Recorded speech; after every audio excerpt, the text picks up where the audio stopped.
दिलया पहाड़ से निकाल के तोहरा ससुराल भेजबोगे।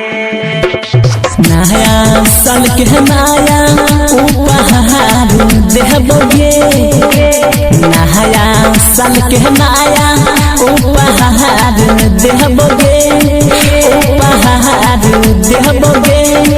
दिलया पहाड़ करे जहाँ से निकाल के तोहरा ससुराल भेजबोगे। दिलया पहाड़ करे जहाँ से निकाल के तोहरा ससुराल भेजबोगे। हैप्पी न्यू ईयर कह के अपन प्यार देबोगे, हैप्पी न्यू ईयर कह के अपन प्यार देबोगे, अपन प्यार देबोगे। दिलया पहाड़ करे जहाँ से निकाल के तोहरा ससुराल भेजबोगे। दिलया पहाड़ करे जहाँ से निकाल के तोहरा ससुराल भेजबोगे। दिलया पहाड़ करे जहाँ से निकाल के सपना स्टूडियो दिल्ली। तोहरा ससुराल भेजबोगे।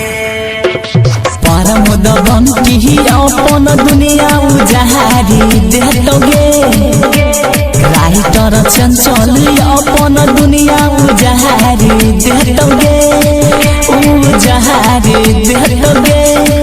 दिलया पहाड़ करे जहाँ से निकाल के तोहरा ससुराल भेजबोगे।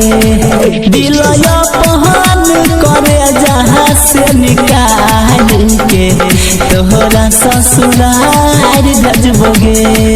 दिलया पहाड़ करे जहाँ से निकाल के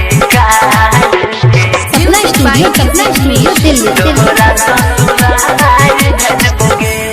नया साल के नया उपहार देबोगे, नया साल के नया उपहार देबोगे, उपहार देबोगे। दिलया पहाड़ करे जहाँ से निकाल के तोहरा ससुराल भेजबोगे। दिलया पहाड़ करे जहाँ से निकाल के तोहरा ससुराल भेजबोगे।